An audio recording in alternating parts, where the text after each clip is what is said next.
ઉનાળાનું એક એવું ફળ કે જે ગરમીની ઋતુમાં આપણા સ્વાસ્થ્ય માટે રામબાણ છે. પૂછો કેમ? કારણ કે જે આ ફળ છે તે આપણા શરીર માટે એકદમ ઠંડક પ્રદાન કરે છે. અને મિત્રો, આ જે ફળ તે આપણી પાચન સંબંધિત સમસ્યા કે પછી આવી તમામ પ્રકારની જે આપણે આરોગ્યલક્ષી સમસ્યાઓ છે તેના માટે શ્રેષ્ઠ સાબિત થાય છે.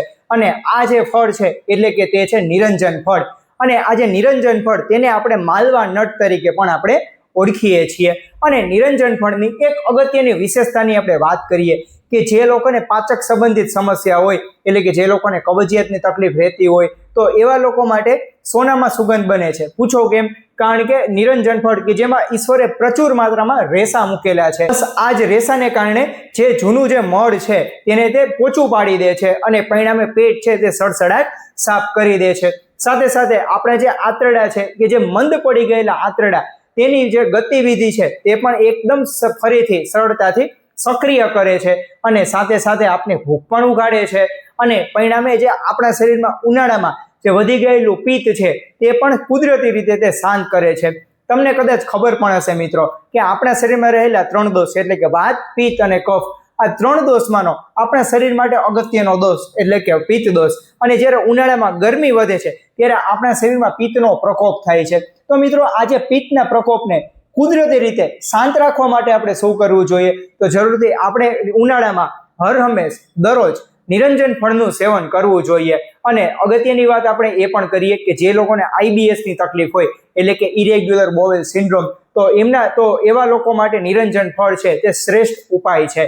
અને સાથે સાથે જે લોકોનું લીવર મેટાબોલિઝમ ધીમું હોય અથવા તો જે લોકોને વારે ઘડીએ ભૂખ ન લાગતી હોય, તો એવા લોકો માટે પણ નિરંજન ફળ કુદરતી અને શ્રેષ્ઠ સચોટ ઉપાય છે. પૂછો કેમ? કારણ કે નિરંજન ફળ તેમાં ઈશ્વરે એવા અમુક માત્રામાં એન્ટીઓક્સિડન્ટ સાથે સાથે અમુક એવા કુદરતી તત્વો મૂકેલા છે કે જેથી કરીને આપણા શરીરમાં લીવર મેટાબોલિઝમ છે તે ફરીથી સક્રિય કરે છે, સારું કરે છે. પરિણામે આપણે ભોજન પ્રત્યે રુચિ પણ વધારે છે. સાથે પાચન તંત્ર સંબંધિત તમામ સમસ્યાઓ છે તેનાથી આપણે તે બચાવે છે. અને રહી વાત એ કે જે લોકોને હાથ પગના તળિયામાં બળતરા રહેતી હોય, ખાટા તીખા ઓડકાર આવવા, ઘણી વખતે મળ માર્ગે લોહી આવવું, અથવા તો કેટલા લોકો એવા પણ છે કે જેમને ઉનાળામાં ગરમીને કારણે તો તેવા લોકોને હરસ કે મસાની તકલીફો રહેતી હોય, તો એવા લોકો માટે ખાસ કે નિરંજન ફળ છે તે નિર્દોષ ઉપચાર છે. પૂછો કેમ? કારણ કે આપણે અગાઉ વાત પણ કરી કે તેમાં ઈશ્વરે પ્રચુર માત્રામાં ફાઇબર્સ એટલે કે રેસા તો મૂકેલા છે, બસ તેને જ કારણે તે મળ છે તે એકદમ ઢીલું બનાવે છે. સાથે સાથે તે આપણા આંતરડામાં રહેલી જે ગરમી છે એટલે કે તમારા શરીરમાં રહેલી આંતરિક ગરમી તેને તે કુદરતી રીતે તે ઘટાડી દે છે. અને પરિણામે આપણે જે ગરમી સંબંધિત બીમારી એટલે કે આપણે ઘણી વખતે હરસ કે પછી મસા સાથે તેમાં લોહી આવવું, આવી તમામ પ્રકારની તકલીફોથી આપણે તે બચાવે છે. અને પિત્ત સંબંધિત બીમારીઓથી પણ બચાવે છે. તમે કદાચ મિત્રો નોટિસ કર્યું હશે કે ઉનાળામાં ઘણા લોકોને ખાટા તીખા ઓડકાર આવવા, ઘણી વખતે જમ્યા બાદ જમેલું પાછું આવવું, સાથે ઘણી વખતે ઊંઘવાની તકલીફ થવી. એટલું જ તો ઠીક છે, લેડીઝ કે બહેનોમાં સાથે સાથે સફેદ પાણીની સમસ્યાઓ રહેવી. આ તમામ જે સમસ્યાઓ છે તે શેના કારણે થાય છે? તો તે છે આપણા શરીરમાં જ્યારે પિત્ત દોષ વધે છે તેના કારણે આ તમામ સમસ્યાઓ રહેતી હોય છે. તો એવા લોકો ખાસ કે ઉનાળામાં નિત્ય નિરંજન ફળનું જો તે લોકો સેવન કરે છે તો તેમના માટે તે એકદમ શ્રેષ્ઠ અને કુદરતી ઉપચાર ગણાય છે. સાથે સાથે મિત્રો, આજે આપણે વાત એ પણ કરીએ કે જે લોકોને તજા ગરમીની સમસ્યા અવારનવાર રહેતી હોય, અને તમે કદાચ મિત્રો નોટિસ પણ કર્યું હશે કે કેટલાક બાળકો કે કેટલાક યુવાઓમાં પણ નસકોરી ફૂટવાની સમસ્યા રહેતી હોય છે, તો એવા લોકો માટે ખાસ નિરંજન ફળનું નિત્ય સેવન કરે તો જરૂરથી એવા લોકો માટે તે શ્રેષ્ઠ માનવામાં આવે છે.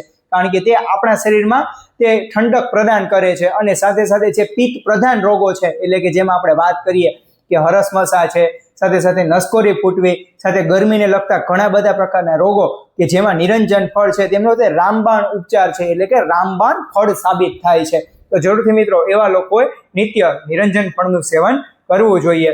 અને અગત્યની વાત આપણે એ પણ કરીએ કે ઉનાળામાં તમે કદાચ મિત્રો નોટિસ પણ કર્યું હશે કે કેટલા લોકોને ચામડીની સમસ્યા અવારનવાર રહેતી હોય છે, એટલે કે ઘણા લોકોને અળાઈઓ નીકળવી, સાથે ઘણા લોકોને ગુમડા નીકળવા, આવી તમામ તકલીફો માટે નિરંજન ફળ શ્રેષ્ઠ છે. કારણ કે તે આપણા શરીરમાં કુદરતી રીતે તે ઠંડક પ્રદાન કરે છે.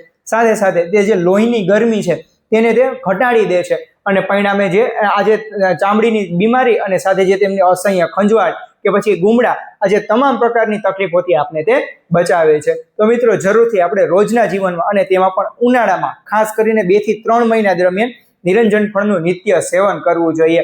સાથે સાથે તેમાં સોજા વિરોધી પણ ગુણ છે. પૂછો કેમ? કારણ કે કેટલા લોકો એવા પણ છે કે જેમને મળત્યાગ કર્યા પછી સખત દુખાવો થતો હોય અથવા તો સખત બળતરા થતી હોય, તો એવા લોકો માટે ખાસ કે એ જે નિરંજન ફળનું સેવન કરે તો જે મળમાર્ગની આજુબાજુમાં આવેલો જે સોજો છે એ કુદરતી રીતે તે ઘટાડી દે છે અને પરિણામે તે લોકોને રાહતનો અનુભવ થતો હોય છે. માટે મિત્રો જરૂરથી આપણે નિત્ય જીવનમાં અને તેમાં પણ આ 2 થી 3 મહિના દરમિયાન નિરંજન ફળનું સેવન કરવું જોઈએ. પરંતુ પ્રશ્ન એ થાય કે નિરંજન ફળનું સેવન આપણે કઈ રીતે કરવું જોઈએ? તો જ્યાં મિત્રો બજારમાં આપણે દેશી ઓસડિયાની દુકાને આપણે નિરંજન ફળ ઇઝીલી આપણે મળી રહે છે, પરંતુ એ જે નિરંજન ફળ તે આપણે રોજ રાત્રે આપણે સૂતી વખતે 1 અથવા તો 1.25 ગ્લાસ પાણીમાં એક નિરંજન ફળ તે થોડું તોડી અને થોડું તેમને ભૂકો કરીને તેમને પલાળી દેવાનું છે. ત્યારબાદ સવારે ઉઠીએ ત્યારબાદ તે એકદમ ફૂલી ગયેલું હોય છે. ત્યારબાદ તેને હાથેથી મસળી તેમાંથી તે જે રસ નીકળે તે રસ સાથે તે પાણી સાથે મિક્સ કરી તેમને ગાળી અને ત્યારબાદ સવારે પેટ સાફ થયા પછી એટલે કે નરણા પેટે તેમને તે પીવાનું છે.